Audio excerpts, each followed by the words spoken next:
مولانا جوش ہے آپ نے مجھے گرم کر دیا، اتنا گرم نہ تھا۔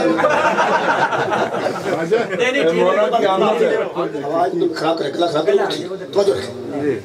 عزیزان کرام قدر، پہلا کام ہے نبی کا کہ وہ آیتیں پڑھے وہ جو خود ان پڑھ نہ ہو۔ دوسرا کام ہے نبی کا لوگوں کا تزکیہ نفس کرے، تزکیہ نفس وہ کرے جو خود ہمیشہ سے پاک رہا ہو۔ اور جو چاہتا ہوں کسی کا تزکیہ نفس کرنا ہے، کپڑے صاف نہیں کرنے، منہ صاف نہیں کرنا، اس کا نفس کا تزکیہ کرنا ہے۔ اس کا مطلب ہے نبی کے نفس کا پہلے پاک ہونا ضروری ہے،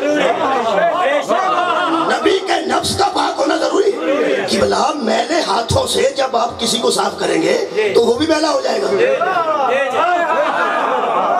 کوئی میلی چیز ہوگی جب آپ گندے کپڑے سے کوئی چیز صاف کریں، جو پہلے گندا ہوگا وہ گندگی ہٹائے گا نہیں بلکہ اور گندگی پھیلائے گا۔ اس کا مطلب جس سے صاف کرنا ہو اس کا صاف ہونا پہلے ضروری۔ میرا خیال ہے کہ اس لاؤڈ سپیکر پہ پہلے اتنا بوجھ کبھی پڑے گا۔